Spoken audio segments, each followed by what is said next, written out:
मिरज पंचायत समितीत सभागृहाच्या नामकरणावरून वाद. मिरज प्रतिनिधी. मिरज पंचायत समितीच्या सर्वसाधारण सभेत नव्याने उभारण्यात आलेल्या सभागृहाच्या नामकरणावरून सत्ताधारी महायुतीतील सदस्यांमध्येच मतभेद उफाळून आल्याने काही काळ गोंधळाचे वातावरण निर्माण झाले. राष्ट्रवादी काँग्रेस अजित पवार गटच्या सदस्या संयोगिता कोळी यांनी नव्या सभागृहाला माजी मुख्यमंत्री वसंतदादा पाटील यांचे नाव देण्याचा ठराव मांडला.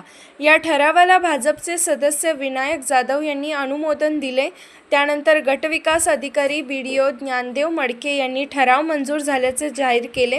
मात्र यानंतर भाजपच्या सदस्यांनी आक्षेप नोंदवत सभागृहाचे उद्घाटन होण्यापूर्वी नामकरणाचा निर्णय घेणे योग्य नसल्याची भूमिका मांडली.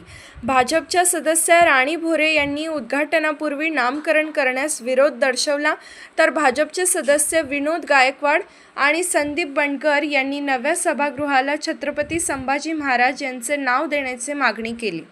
यावर ठराव मंजूर झाल्यानंतर आता आक्षेप घेणे योग्य नसल्याचे मत भाजपचे सदस्य विनायक जाधव यांनी व्यक्त केले. त्यामुळे महायुतीतील सदस्यांमध्येच एकमत नसल्याचे चित्र दिसून आले. यावेळी विविध सदस्यांमध्ये शाब्दिक चकमकही झाली. वाद वाढत असल्याचे लक्षात घेत गटविकास अधिकारी ज्ञानदेव मडके यांनी सभागृहाच्या नामकरणास विरोध करणाऱ्या सदस्यांची हरकत नोंदवण्यात आल्याचे सांगितले. या विषयावर पुढील सर्वसाधारण सभेत अंतिम निर्णय घेण्यात येईल असे त्यांनी स्पष्ट केले.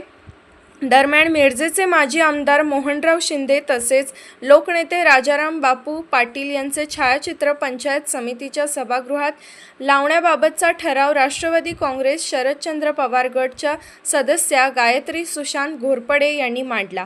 या ठरावाला सर्व सदस्यांनी एकमताने मंजुरी दिली.